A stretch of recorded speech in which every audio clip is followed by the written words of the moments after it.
সবুজে সাজাই বাংলাদেশ স্লোগানে পর্যটন শহর রাঙামাটিতে বৃক্ষরোপণ ও চারা বিতরণ করেছে প্রকৃতি ও জীবন ক্লাব। ঐতিহ্যবাহী শিক্ষা প্রতিষ্ঠান রানী দয়াময়ী উচ্চ বিদ্যালয় প্রাঙ্গণে কর্মসূচি উদ্বোধন করেন জেলা প্রশাসক মোহাম্মদ হাবিবুল্লাহ। পাহাড়ের প্রকৃতি পরিবেশ ও জীববৈচিত্র্য রক্ষায় এমন উদ্যোগকে স্বাগত জানিয়েছেন রাঙামাটির মানুষ। রাঙামাটি প্রতিনিধি মনসুর আহমেদের তথ্য ভিডিও চিত্রে আফরোজা হাসির রিপোর্ট। পাহাড় কাটা নির্বিচারে বৃক্ষ নিধন সহ পরিবেশ বিরোধী কর্মকাণ্ডে বিপর্যস্ত পাহাড়ি কন্যা রাঙামাটির পরিবেশ প্রতিবেশ। প্রতিনিয়ত ধ্বংস হতে থাকা এই পর্যটন শহরের প্রাণ প্রকৃতি রক্ষায় প্রতি বছরের মতো এবারও বৃক্ষরোপণ করছে প্রকৃতি ও জীবন ক্লাব। পর্যটন নগরী রাঙামাটিতে বৃক্ষরোপণ কর্মসূচি পালন করেছে প্রকৃতি জীবন ক্লাব। এই যে বৃক্ষরোপণ কর্মসূচি এই বর্ষায় শুরু হয়েছে তা সারা দেশব্যাপী জোরের সাথে ছড়িয়ে দিতে হবে এবং নানা ধরনের বৃক্ষের মাঝ দিয়ে যেটা হবে রাঙামাটিতে কিন্তু পর্যটন বাড়বে, পাশাপাশি আমাদের এই জায়গাটি ভালো থাকবে এই বৃক্ষের কারণে। আসুন আমরা সবাই হাতে হাত মিলিয়ে এই বৃক্ষরোপণ কর্মসূচিকে এগিয়ে নিয়ে যাই।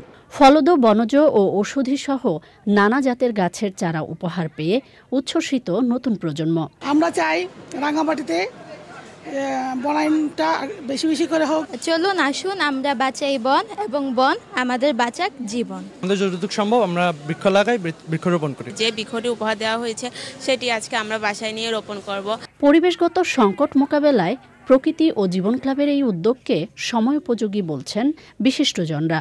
তারা অতীতের ধারাবাহিকতা রক্ষা করে এই কার্যক্রম পরিচালনা করছে। আমি দৃঢ়ভাবে বিশ্বাস করি আগামীতে এই ধারাবাহিকতা অব্যাহত থাকবে। চ্যানেল আই যে তাদের একটা গতানুগতিক ধারাতে বের হয়ে আসে যে প্রকৃতিকে রক্ষা করার জন্য, এই জলবায়ুকে সাবলীল করার জন্য যে উদ্যোগ গ্রহণ করেছে আমরা ধন্যবাদ জানাই। শুধু বৃক্ষ লাগালেই হবে না, কেউ যাতে বৃক্ষ নিধন না করে সেটির দিকেও আমাদের সকলেরই সুদৃষ্টি রাখতে হবে। পরিবেশ সুরক্ষায় প্রকৃতি ও জীবন ক্লাবের সবুজায়ন কার্যক্রমে সর্বাত্মক সহযোগিতার ঘোষণা প্রশাসনের। গ্রামের বাড়িতে গিয়ে তাদেরকে এই গাছের নিচে বসে তুমি গল্প করবে যে কোনো এসএসসি পরীক্ষার সময় চ্যানেল আই প্রোগ্রামে অনুপ্রাণিত হয়ে আমি গাছ লাগিয়েছিলাম, দেখো বাবা এই গাছের তলায় তোমাদেরকে বসে আজকে আমরা গল্প করছি। চমৎকার স্মৃতি হবে না? প্রকৃতির জীবন চমৎকার একটা কাজ করছে আমাদের রাঙামাটি জেলায়। তো এই প্রোগ্রামটার সাথে আমরা রাঙামাটি পৌরসভা যুক্ত আছি। আমরা চাই যে এই প্রোগ্রামটা তাদের চলমান থাকুক। এখানে পরিবেশটা এত সুন্দর, আসলে এখানে আসলে মানুষের অনেক কিন্তু প্রবলেম দূর হয়ে যায়। পরিবেশকে যদি আমরা ক্ষতিগ্রস্ত করি, ঠিক একইভাবে কিছুদিন পরে আমরা সেই ফিডব্যাকটা পাবো। প্রাকৃতিক সৌন্দর্যমণ্ডিত এই জেলার শহরসহ 5টি উপজেলার বিভিন্ন শিক্ষা প্রতিষ্ঠান, সড়ক ও গুরুত্বপূর্ণ স্থানে 15,000 বৃক্ষরোপণ করবে প্রকৃতি ও জীবন ক্লাব।